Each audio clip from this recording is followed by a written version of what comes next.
জয় মা বিপত্তারিণী, তোমার সন্তানদের সকলকে বিপদ আপদ থেকে রক্ষা করো।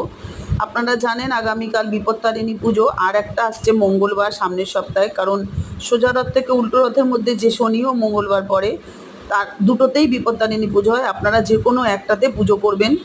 আর আপনারা খুব বারবারই দেখেছেন, যতবারই পুজো করেন, যে 13টা করে মাকে নিবেদন করতে হয়। কেন জানেন? মায়ের প্রিয় নাম্বার হচ্ছে 13, সেই কারণে 13 ফুল, 13 ফল, 13 মিষ্টি, 13 সুতো, 13 গিট, 13 দুব্য, সমস্ত 13 দেওয়া হয় মাকে। আর মা হচ্ছে দুর্গা, ভালো করেই জানেন, মা বিপত্তারিণী হচ্ছে দুর্গা। তো এর ওপরে বিস্তারিত আমি আমার বড় ভিডিওতে দিয়ে রেখেছি, পুজো পদ্ধতি, কি করবেন কি করবেন না, এবং এই 13র মাহাত্ম্য কী, এর এর পেছনে কী গল্প আছে, সমস্ত কিছু কিন্তু আমি ওই ভিডিওতে দিয়ে দিয়েছি। আপনারা ওই চ্যানেলে দেখে নেবেন, আমার এই চ্যানেলেই। আর আপনাদেরকে আরেকটা কথা বলবো, যদি আপনারা ধাগা পরেন, এই ধাগাটা কিন্তু আপনারা অন্তত 3 দিন রাখবেন হাতে। আর যদি মনে করেন যে আমি পরবো না, তাহলে আপনারা বিছানার তলায় বালিশে আর কি নিচে রেখে দেবেন। আর জলেও দিয়ে দিতে পারেন, না হলে আপনারা যে ব্যাগটা নিয়ে যান সেই পার্সে আপনারা রেখে দিতে পারেন।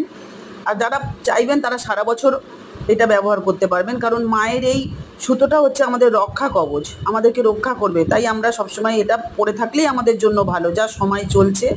তো যাই হোক বন্ধুরা, মা বিপত্তারিণী সকলকে রক্ষা করুক, সবাই ভালো থাকুন।